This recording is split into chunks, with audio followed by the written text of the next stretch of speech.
So welcome back. And again, where I'm getting these questions, here's the website here. You can pause and go to that website to see where I'm getting the questions from. And these are from Reagan and Lipsey's 12th edition. And this is chapter 4. We're looking at elasticity. And if you need more information to go to that website, just look at the first video in this session. Okay, so this question is asking about if demand is elastic or inelastic. Let's go to the basics because it's saying demand will be more inelastic. But let's go and take a look at how we know if something is elastic or not. Well, what we'll find is that the more substitutes, okay, so the more substitutes, you'll find the more elastic is the demand. Okay, so we'll find that relationship. Let's take a look at our formula for elasticity, and that would be, what if the price of cherries rose 20%? Well, you may find that due to that price increase, they sell 50% less than before. Okay, so 50% fewer cherries compared to before. And why is that? And the reason why is that people are switching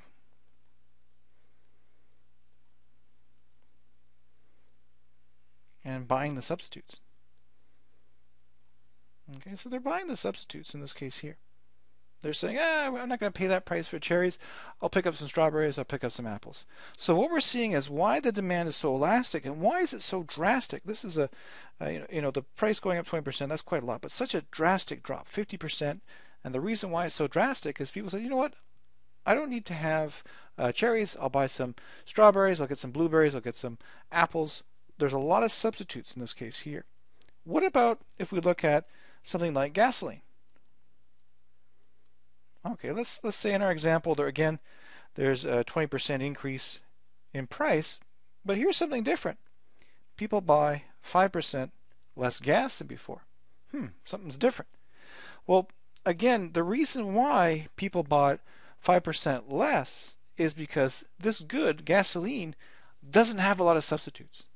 Yes, there's people that take their car, and perhaps it may be easier for them to walk to different locations. They're always taking their car to, or to bike to it, or perhaps some folks live on a really good bus line and they could just take the bus. But there's a lot of folks just by traveling to work or by traveling to school where there's not a lot of good substitutes. Either it's too far to bike or too far to walk, or perhaps the bus doesn't do a direct route. So for them, they're saying there's not a lot of substitutes for my car, and therefore there's not a lot of options I can take for transportation, and of course there's not a lot of substitutes in terms of what you can put in your vehicle. So what we're finding here is that gasoline would be more inelastic demand because there's not a lot of great substitutes for it. Okay, let's take a look at these answers and see if we can figure out which one looks best. Okay, so let's look at C. The more substitutes are available. Well, the more substitutes are available, we said that the demand tend to be more elastic in that case there. So that would be wrong. Remember what we said. They're not going to pay that. A lot of people aren't going to pay that price increase because they'll say, I'll just buy something else. I'll buy something different. I've got a lot of choices. I've got a lot of options. Let's look at D. The longer the passage of time after a price increase. Well, what we'll find in this case here is that over time, you've got time to make adjustments. You've got time to find substitutes. So you'll find that over time, when you do find those substitutes, your demand becomes more elastic over time. So that wouldn't be the case for our question saying demand would be more inelastic. The poorer customer is, well, the person's amount of wealth isn't saying something's going to be more inelastic or elastic. And this one looks good. Fewer good substitutes are available. So if there's very few substitutes, well, you can't substitute away. You have to pay that higher price. A lot of people have to pay that higher price because there's just not a decent substitute for them. That's why so many people have to keep buying gas because, well, there's no better way for them to get to work or to school, for example. Let's look at the next one. Okay, question 10 is saying a perfectly vertical demand curve has a price elasticity of, well, let's draw this. Let's draw this perfectly vertical demand curve. So I'll do my best to draw a perfectly vertical one. Okay, here it is. Here's the best, I guess, approximation of a demand curve. And let's say for fun, 60 units has to be bought per week. How do we get a perfectly vertical demand curve? Well, a perfectly vertical demand curve, it looks like it doesn't matter what price it is. Okay, let's just say that this is a price of $5. Okay, so $5. Look, this person still buys 60 units. And what if the price doubles to $10? Well, guess what? This person still buys 60 units. So for this to be the case, it means they don't have any substitutes at all. There's no substitutes for this person.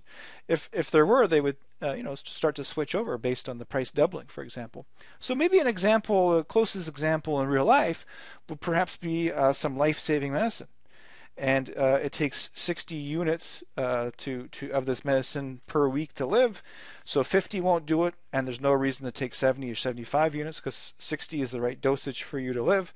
So we see a perfectly vertical demand curve. At any price, that person needs 60 units to live, and that's what they're going to demand at that different price. Well, let's take a look at the equation for elasticity. It's the percentage change in quantity demanded. And again, you may use different notation for your textbook, and the percentage change in price. Well, take a look. You'll notice that we can change the price. We said $5 and then $10. So the price is changing. Notice what's not changing. Notice that it's 60 units all the time. So the percentage change in quantity demand is 0 over this percentage change in price. And 0 divided by anything is 0 in that case there. Right? So they're always buying 60 units. Okay. So let's look at our options. So we set it 0, therefore it's not infinite. Smaller than 1, well, it's not 0.8 and it's not -3, so that's not the best answer. Equal to 1, no, it's 0. Very large, no, it's 0 in this case here. None of the above would be the best one. Let's take a look at our last one. Okay, and this question here is looking at total revenue is more likely to rise if price rises. And we've got some options here. So let's take a look at our equation for total revenue. So total revenue is equal to price multiplied by quantity. Okay, so for example, if you sold 100 units and you sold them for $5 each, your total revenue would be 500. So 5 times the 100, so $500. Now what we know for sure, in this case here, what we know for sure is that the total revenue rose, because they told us it rose. Okay, and price rose as well. Okay, so we know by the law of demand, if price goes up, people are going to buy less, everything else equal, right? That's the law of demand. So this has to go down, okay? But notice the end result here is an increase in total revenue. Okay, so notice we've got an increase in price, and the net result is total revenue is increased. But we know this goes down. So what has to be is this has to be a small decrease. Okay? And what we're seeing is that this force overwhelms this force because the net result is right here. So we would call this inelastic. Okay, remember, price rose by a large amount and people only bought a little bit less. Because they're not that sensitive to price changes, we would call that inelastic in that case there. What would elastic look like? Well, elastic would look like, for total revenue, price times quantity.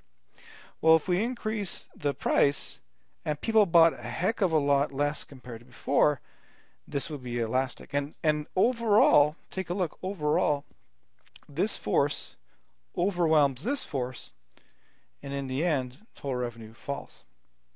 Okay. So let's focus in on this one here. This is what we found. We found that the demand must be inelastic. How do we know? Well, price rose and total revenue went up. The only way that's possible is that the amount that people bought went down only by a small amount, which is what we mean by inelastic. So let's look at our choices. Okay, a high proportion of the income is spent on a good. And what they mean is, let's say Carl only makes, let's say $2,000 a month, and his rent is $1,000. Well, if his rent goes up, he's got a huge incentive to look for substitutes. And we would say that the demand for that item would be very, what we call, elastic.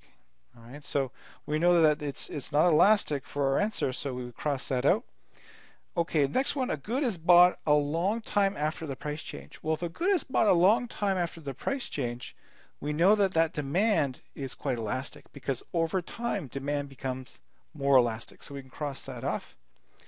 The good is essential for the consumer. Well, notice that they didn't change that much. They only reduced it a little bit. If they only reduced it a little bit with a huge price change, it's telling us that the good is fairly essential. And D, there are many substitutes available for this good. Well, we know that's not the case, because if the price went up, if there's many substitutes, people would buy those substitutes and you would see demand for that item really drastically fall. That's not the case, because D is saying if D is true, it would be elastic, and it's not elastic, what we found. So C is the correct answer. All right, so that's what we're looking at for the topic of elasticity. And the next topic for videos will be government intervention into the market.